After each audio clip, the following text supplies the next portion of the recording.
Welcome to the Sport Exchange with me, John Robbie.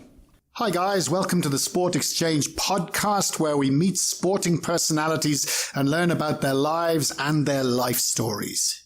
Today on the Sport Exchange podcast, we meet one of the longest serving professional rugby players of all time. Can you believe he started with the Griffins in the last century in 1999, and he's just returned after 12 years with Saracens. He's 10 times a Springbok. Welcome, Neil de Kock. Neil, nice seeing you again. Thanks for coming in. Thanks very much, John. It's good to be here. How are you getting used to retirement?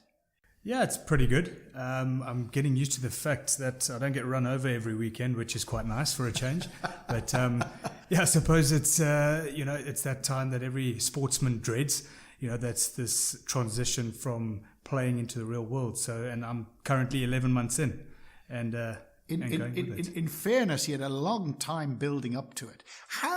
What was it like with people who are almost young enough to be your kids in the dressing room, playing with their Space Invaders machines or whatever it was, and you're in your late 30s? That must have been tough. Yeah, it was a little bit strange, being called Wim, in your own team. So it took a bit of getting used to from some of the guys. But yeah, it was, I think I drove my wife pretty much insane towards the end. From the age of 32, it was just one more year.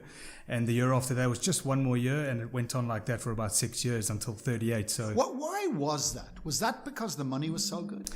No, it wasn't just a money issue. I think it was threefold, really. I think it was the enjoyment I was getting out of it.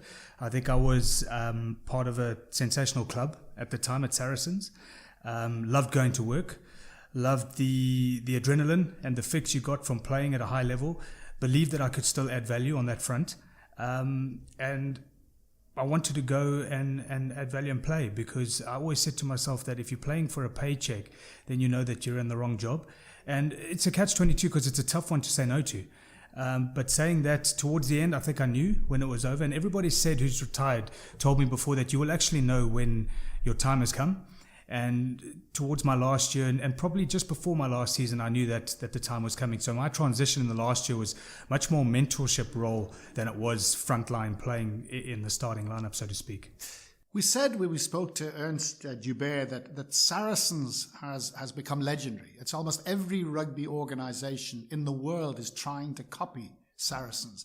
And yet you were there almost pre and post the revolution. Compare Saracens when you joined back in 2006 to Saracens today. I don't think Saracens before 2009 had any particular identity. I think it was, and I'm not, with no disrespect to any other teams, but I think it was like any other professional team who went out every weekend to try and win. There was no real culture about the team. We had good players who performed erratically. We had great players. We had Chris Jack, Census Johnston, the likes of, and if you look, I think Saracens as a club have had about 24 international captains, not international players, international captains play for the team over the years since 1996, which is an unbelievable stat in itself. Did they pay more than everybody else? How did they attract them? I would say at the time they probably did, and would have attracted them through those means. But the opposite was actually quite true as of 2009. Because if you look back at that team sheet, back when this revolution, so to speak, started, there weren't really big name players on the books. You would have recognized guys like Skalk Brits and Steve Borthwick, who was the English captain at the time. But other than that, there was a big South African influx at the time, given that Brendan Fenter and Edward Griffiths took over and were at the helm from a coaching and CEO standpoint. But there were guys like Jacques Burger, Maurits Botha, Pietrus du Plessis, Ernst Joubert, Neil de Kock, guys like that who weren't frontline top star international players. And yet we started this journey of just really pulling together and buying into a culture that we all wanted to be a part of. But everyone says that, buy into team spirit, fierce, whatever. Yes. What was different about Saracens? I want in detail. What did they put in? What was the process that made them into this legendary family? I think you just hit the nail on the head. We were a process-driven club. There was never any pressure put on us from a results point of view and an outcome point of view. Whereas when I was hard to believe for a professional team. I can tell you that for a fact. So all the teams that I was a part of before that, when you set your goals prior to going into the season, it was always outcome-based. It was, we're going to win so many home games. And teams always targeted their home games. We have to win 80% of our home games. We have to win 50% of our away games, and then we have to end in the top 4, ideally home. So everything was outcome-based. The problem there, and the caveat was that when you lost your first 4 home games, you were screwed because there was no plan B.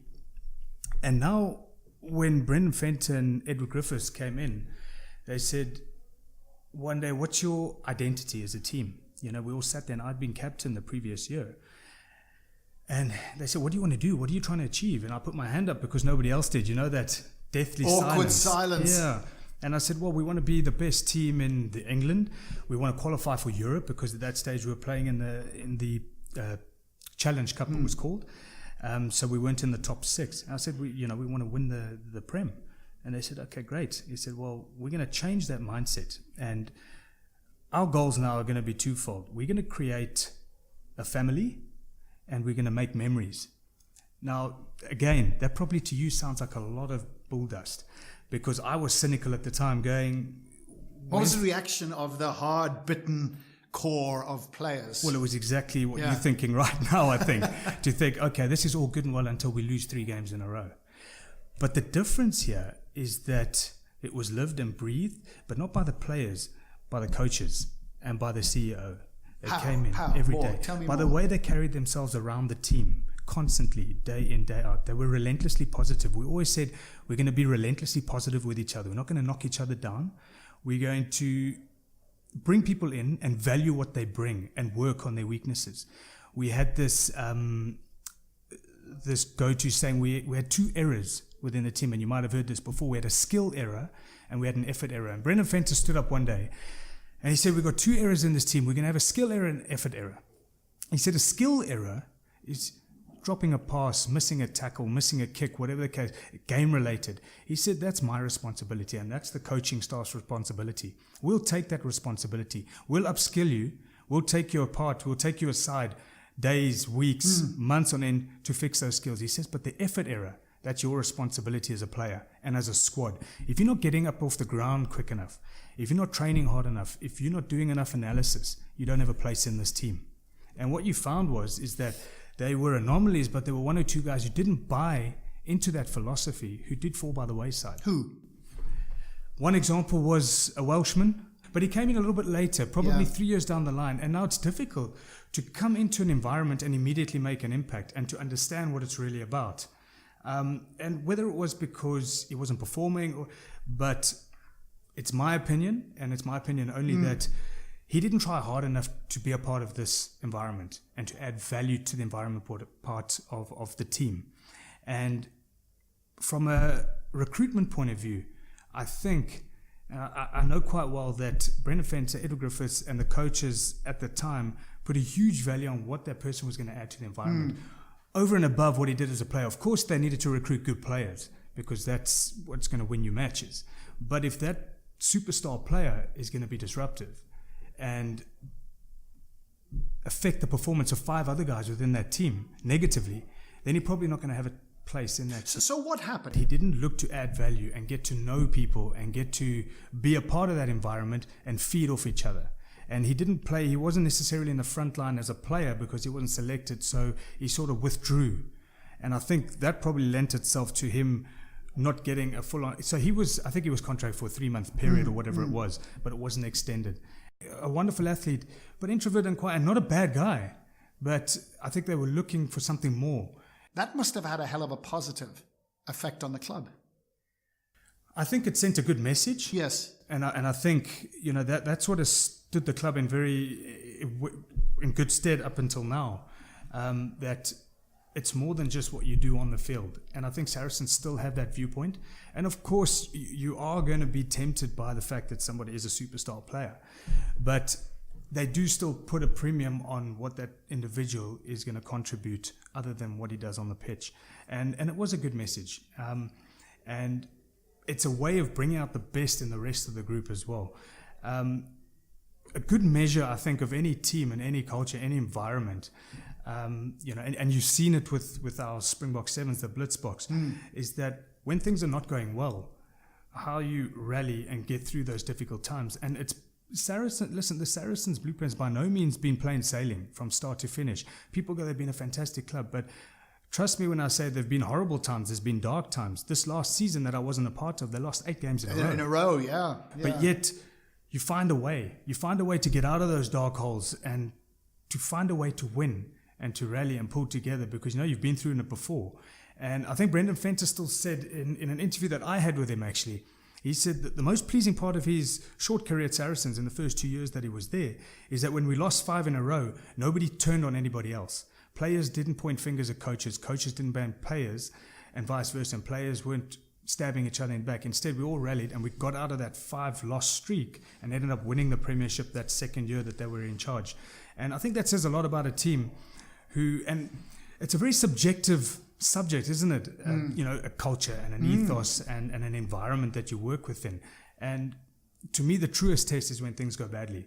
Do people revert to type, or do they stick to what they've said they're going to do from day one, and that philosophy and those ethos and those values that we carry through with the team? And you need a critical mass. It's never going to be perfect. You're not going to get 100% of your players buying into it and driving it every day, because we're all driven, we all got egos, we all want to be center of attention. But when things go wrong, you need that critical mass. And who were the thought influencers? Because I always found as a captain, there was always 4 or 5 players in a team. You had to have them. Yeah. They're the guys you'd have a drink with and say, guys, will you look after, and when I stand up and say, we're doing X, I want you to support me. Yeah. As long as you believe it. Who are the critical players at Saracen? Initially, as I said earlier, it was definitely coach and CEO driven. And there was a saying that I was introduced to: the boss eats bananas, everyone eats bananas, and it's quite true. Yeah. And we actually joked about it in the beginning that we had a forced fun activity day, really. When you train together all week and you play on a Saturday, and then we get told, listen, you're going to play, we're having a cricket day on Sunday, bring your family, bring your wives, bring your kids. Yeah. And the last thing you want to do on a Sunday is go and see your mates, your teammates, and go and spend a day playing cricket on a Sunday. Yeah. But it became the norm. So it might have been forced for the first 6 months or the first 8 months, but it became the norm and we became tight as a group.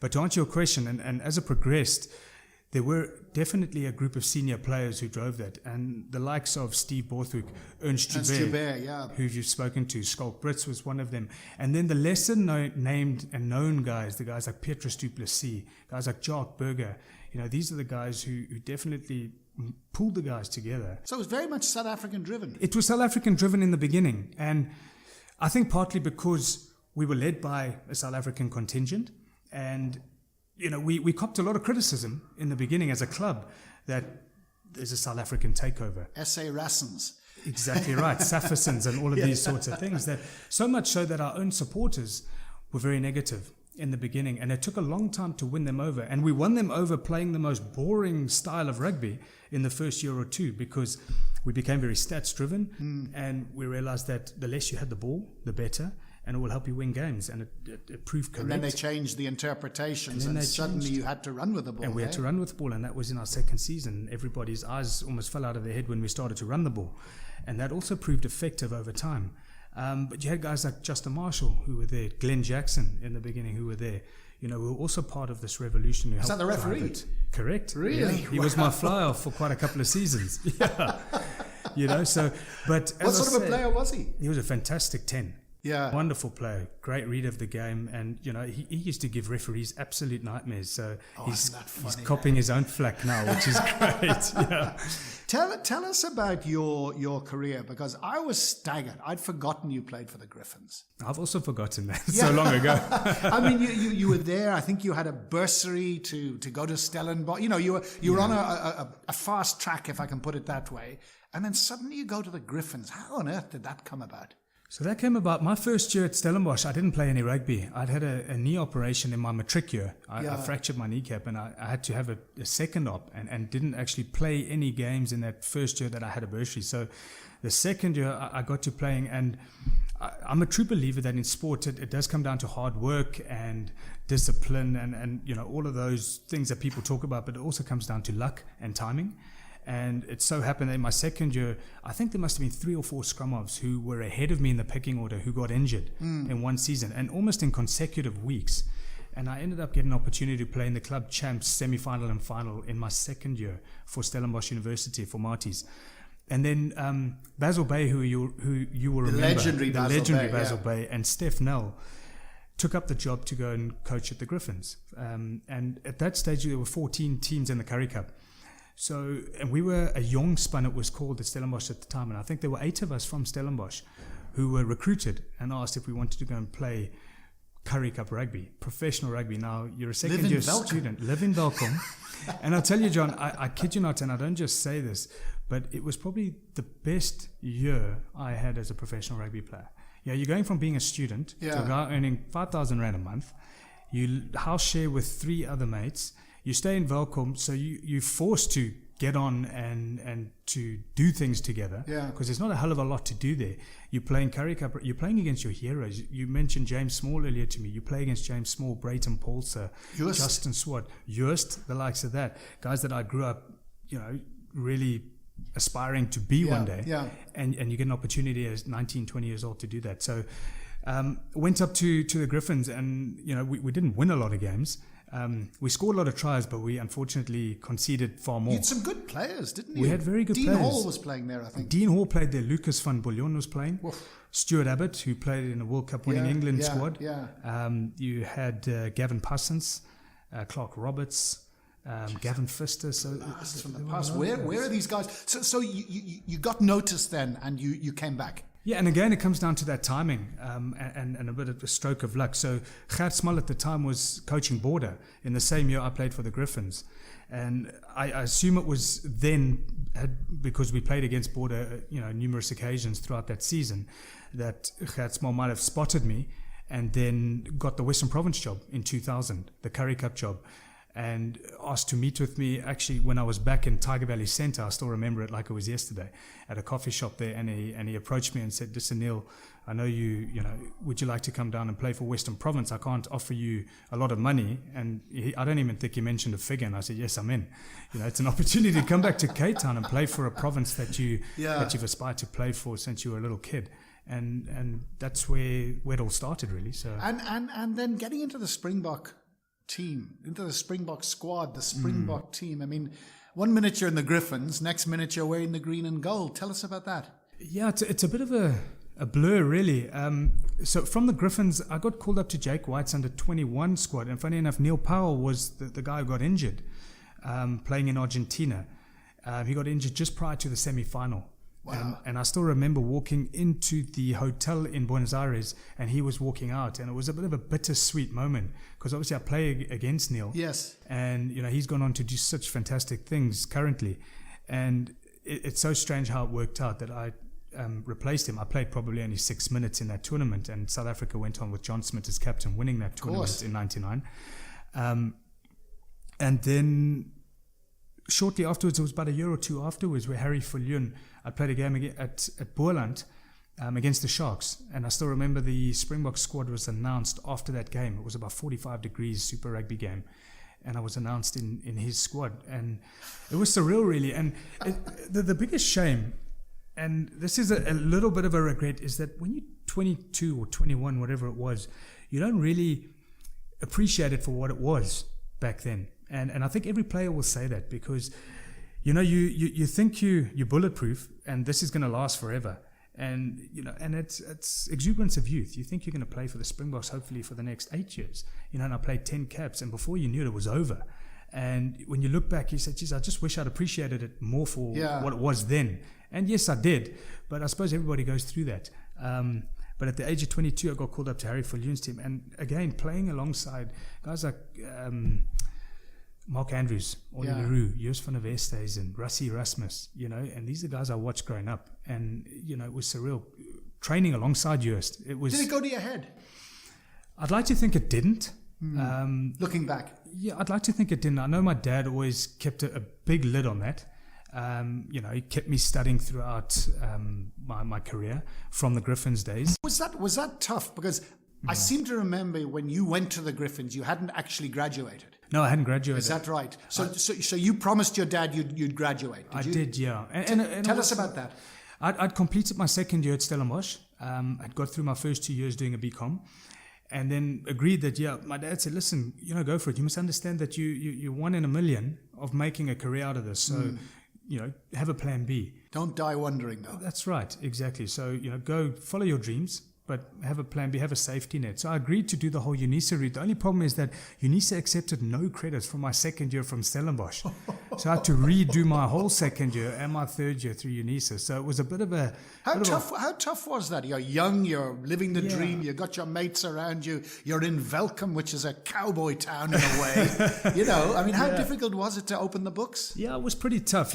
Granted, because you were in a house sharing with 3 other blokes, and nobody none of the guys were studying. So there was PlayStation, there was MTV, and I had to find time to get through that. But what I did was I divided it up pretty well. So I didn't do a full year in my second year. I did half the year. So I did sort of half semesters each term. But I got through it, and it took me a year or 2 longer. Sure. But I got my degree, and I'm still very happy to this day that I did that. And it just were you ever close to giving it up? Because so many people, including myself, didn't finish a degree and regret it afterwards. Yeah. And yet you're living the dream, etc. Were you close to saying, No, I don't think I was. I was pretty committed and disciplined to get it done. As hard as it was at times, but I'd made a promise to my old man and said, listen, I'll get through this. And the deal was then that he'd pay for the studies as long as I passed. So as soon as I failed, so it was quite a big motivation from a financial viewpoint. I was pretty committed to it and got through it. But, like you said, it was a lot harder at times, when the guys are, going out or having, but like I said, I didn't stress myself. I wasn't doing a medical degree or anything like that. So it wasn't as difficult as what people think. Were you interested in anything else? I mean, at that age, I was interested in rugby. That's all it was. Yeah. Rugby. Was there anything that you said, despite my efforts in rugby, I kind of got an interest in or was it just purely defensive to have tucked away behind your ear? I think it was defensive, and to have tucked away. And I think it's like anything, when you're driven towards a goal, you throw yourself 100% into that. And I think, and that's the challenge that every professional sportsman faces now, especially the youngsters, is to try and find what that other interest is. And yes, there were other interests, but not necessarily career interests. Yes. It might have been hobbies or whatever the case may be, but it wasn't economics or accounting or some entrepreneurial drive, but it was more a fail-safe and a safety net of sorts. How do we get young players now to appreciate what every older player I've spoken to says? I'm glad I got my degree. I'm sorry I didn't. I wish I'd used my networks more. I wish I'd set something up. My goodness, I regret it. One former Springbok captain actually said, looking back, he wished he'd never played rugby, which is a terrible thing to say. I won't give his actual name. How do you make young players understand that, or what help do they need to guard against problems going forward? I think it's an age-old debate that we keep having, and we spoke about it earlier off air and saying we can give the players all the tools. You can almost give them the network, give them the opportunities and the work experience and the degrees and the university diplomas, at cost or for free, but it has to come from themselves. And they have to have that inner drive themselves. And how do you drive that? I think case studies are a wonderful example. And you just mentioned that one ex-Springbok captain saying that he wishes he never played rugby. I'm very glad that I did play rugby. And I had a hell of a lot of fun doing it.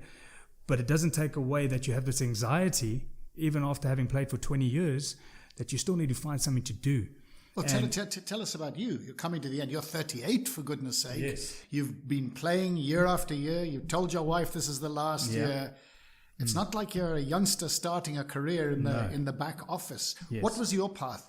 So my path was also trying to find another interest throughout the last... And when do you start? So that's the question. Do you start at 23? Do you start at 19? Do you start at 28? Because you never know where the end is. And I read something the other day saying that professional sportsmen, not just rugby players, they die 2 deaths, and the first death is upon their retirement from sport.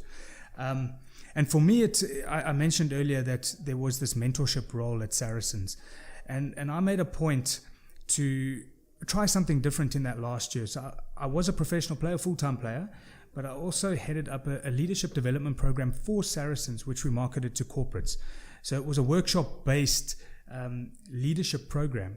And who developed that? So I developed that alongside an executive consultancy. Right. Who I partnered with on behalf of the club. Was this your idea? This was our idea, yes. Yeah. Myself and at Saracens, we were fortunate enough to have a guy who was our mentor with regards to trying a personal development. What's the term for it? I can't remember his title. He was involved in driving personal development for the club for players. Right. So looking at these different interests. And this was taken serious. This wasn't just ticking a box to say we're looking after players. They actually looked at you as individuals. Absolutely, they did. And this is the one guy's role at the club. And there's probably 45 guys. Obviously, granted, a lot of them are much younger. Yeah. But guys coming towards the end of the careers, his focus was trying to find an interest for these guys. And so we were sort of throwing ideas around. And we'd come up with this idea that the Saracen story in itself is quite a phenomenal one, really. Absolutely. Being a bunch of overpaid, underperforming individuals to having this revolution and being a club that has performed incredibly well over the last 7 or 8 years, and what it took, and the values and the philosophy and all the different things that were put together over the years. And we developed this and we designed this workshop alongside an executive consultancy, and we marketed that. So that was my last year. Was this marketing? Sorry, I'm very interested in this. Yes. Did you market it to other businesses or did you market it to other clubs? No, to other businesses initially. So we went into the corporate world. So we went into the City of London, and we went to your banks and to your insurance brokers and to the like. And what was their reaction? And the reaction, it landed really well. And there was always this trepidation, really, that it became an old boys sort of club workshop, that all the men go and rub shoulders. So we had to keep in mind that they had to have a female angle to it as well. Good. And we're looking at bringing different sportsmen and women in to the workshop to also present on their experiences throughout, whether it be hockey or netball or whatever the case may be. But we sort of launched this, and it was in the throes of developing. It went really well first year, and it was something I was passionate about, having been very passionate about the club, and the club had been very good to me over the years. And that was my first taste of really doing something outside of playing. And, it was a breath of fresh air. It wasn't going to earn me millions, but it just gave me a bit of confidence to go, you're doing something, you're out of your comfort zone. Granted that you have the safety net, and it's something because it's something you've been a part of for 11 years. So you can tell that story, and you can tell it authentically. But now the crossroads came as to whether to stay in the UK or come back to South Africa. And my path since then was either carry on with this venture, or I was fortunate enough, and very fortunate, and I wish every player was this fortunate, that I got offered an internship of sorts, as I'm like the 40-year-old intern like Robert De Niro in that movie, through the Remgro group, where I could, and I'm coming to the end of the program, and jump around 4 different companies within their group and spend 3 months at 4 different companies. And did this come because of Remgro's input into Saracens? Correct. And I think in a roundabout sort of way, Remgro back in the day had been affiliated with Western Province and with Saracens. So for the last 18 years, that was the contact, really, and that's the link.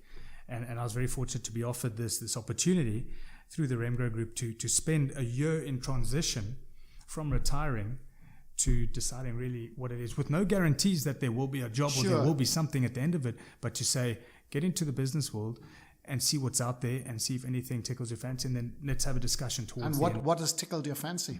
I enjoy the commercial side of sport, funny enough, and I wanted to step out of my comfort zone initially. So, I got into transport logistics, went into Distel, as alcohol distribution and manufacturing, and then spent some time here at the Stellenbosch Academy of Sport, and then finishing with Boss Iced Tea. So it's a much small entrepreneurial business that's going. And through that, I liked the marketing and the commercial side of the businesses, and I didn't want to leave sport behind altogether. And I think I've realized that, and the commercial side of sport does appeal to me, and it's trying to find opportunities within that field to forge forward, and hopefully that will present itself in the near future. But It sounds to me tell me about Edward Griffiths, because I was his best man. Yeah. We were very, very good friends. Maybe you should tell me about had a little bit of a fallout because he could be a difficult character, and so can I.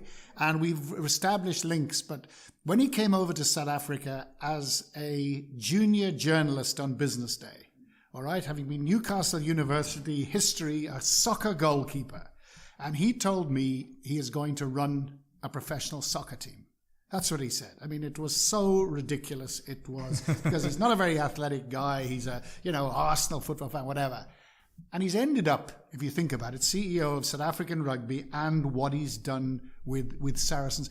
How do the guys take to him over there? Because he can be not everyone's cup of tea. No, listen, I think you hit the nail on the head, but from a player's perspective and from an organization perspective is that the players would go to extra lengths to do anything for Edward, and he was phenomenal for the player group and for the club. He came in at, I think, the perfect moment for Saracens alongside Brendan Fenton. I think the two of them, I think the combination was perfect. And again, it comes down to timing. Yeah. And it's exactly what the club needed. And Edward, yes, it could be difficult, but he's very forward thinking. And as you know, he's out the box. And he's not scared to make a decision. He thinks big as well. Thinks big. And in an environment that we were, where everybody was just in a safe environment and too scared to make mistakes, in came Edward and Brendan Fenter, two of the guys who were never going to die wondering. And they provided the catalyst that we needed as a club to grow and to take this thing forward. So in that sense, I think he was amazing. And from a player's perspective, absolutely wonderful. And what about lessons for South Africa? I mean, we've seen Springbok rugby sadly plumbing the depths recently. 57 points against New Zealand. I mean, losing. I was there in Cardiff whenever it was, that last year when they lost. It was the worst performance I've ever seen. It was actually embarrassing to be there as a Springbok fan. What lessons can you take, broad lessons, from the Saracens' dramatic story for South African rugby? Well, it's always a difficult question to answer, and I've been asked that question before, not having been a part of the South African setup for so long. But you know what's going on. It's difficult to know exactly what's going on within the inner circles. But what I would say is that what we've got to accept is that we are going to be an academy for Europe, for France, for Japan, for the UK, for the foreseeable future. Just like New Zealand. Like New Zealand, I suppose, in many ways. But they've got another academy that are providing them with players, and we don't. And I think we've got to come up with ways, and I don't know the way, because, and it comes back to the discussion we've had about agents and player representation, that you want to retain your best talent. But how do you do that when players are getting offered 3 times the amount of money abroad? So what is the carrot that's going to keep your best players here? Because the only way, and I can say this from a Saracens point of view, the only way you build an environment and a culture is over time. With the same personnel, with minor changes, guys who are retiring, guys who are coming in. But I spoke about that critical mass. We had a critical mass. We've had a critical mass at Saracens for 10 years. Those guys who are playing for the British Lions now, Owen Farrell, Mary Toji, drawing a series in New Zealand, These guys were in the academy when this revolution started. They were the 16, 17-year-old guys now. They've now played 50, 60 tests together in the same team, and they're only 26, 27 years old. Unfortunately, from a South African viewpoint, you don't have that luxury because you don't have that necessary draw card and carrot to retain those guys for 10 years. Our experienced guys are 25 and 26. The English experienced guys are 30 to 33. These are the guys, our 25-year-olds are learning from 27-year-olds, where you want your 25-year-old learning from a 33-year-old. Is it just about money? I think 90% of it's about money and instability, and guys taking the view that, and it comes back to our discussion about second career planning, it's about, I've got 10 years, I need to make as much money as I can, as quick as I can, because I don't know what's happening afterwards. And I've got to live for 30, 40 years, God willing. And I don't know what job I'm going to do and how I'm going to earn money. So for 10 or 15 years, I'm going to earn as much as I can.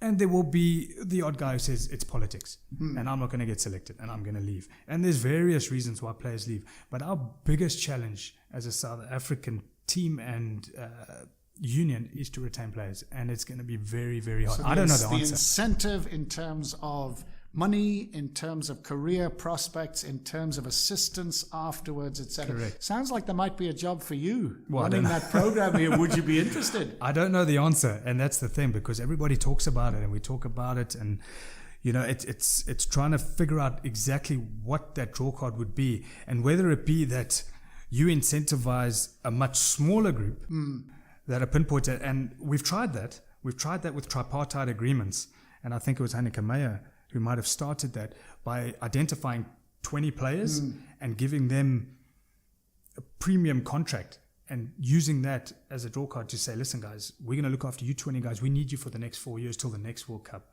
And I think it was great vision, but Hanneke Meyer didn't last. Yeah. And now the next guy who comes in, he might say, listen, of those 20 guys, I only want 6 of them, or I only want 7 of them, or 19. So that's the battle. And again, it comes down to the point of having something that's sustainable, but with that critical mass with that same group. And at a club level, you can do that. At a club that's privately run and privately owned, you can probably do that. And Saracens have proven that. Leicester had proven that a decade ago, 2 decades ago, and they had that run of 10 years. And you look at that player group, the nucleus of that team. Look at Leinster now. Unbelievable stuff. And you just look, when that team takes to the field, you look at how many caps they play together. It is a phenomenal amount of caps. You have a South African team run out, and you look at the caps that they've played together over a 5-year period, and it will be a small percentage. That's a lot of food for thought. Neil de Kock, it's been fascinating talking to you. Congratulations on a magnificent career, and stay in touch. Thanks very much, John. I appreciate it. Gee, those are some insights into the world of rugby then and now. Thanks very much, Neil de Kock. Special thanks to Stellenbosch Academy of Sport. Have you seen the facilities here? Absolutely world class.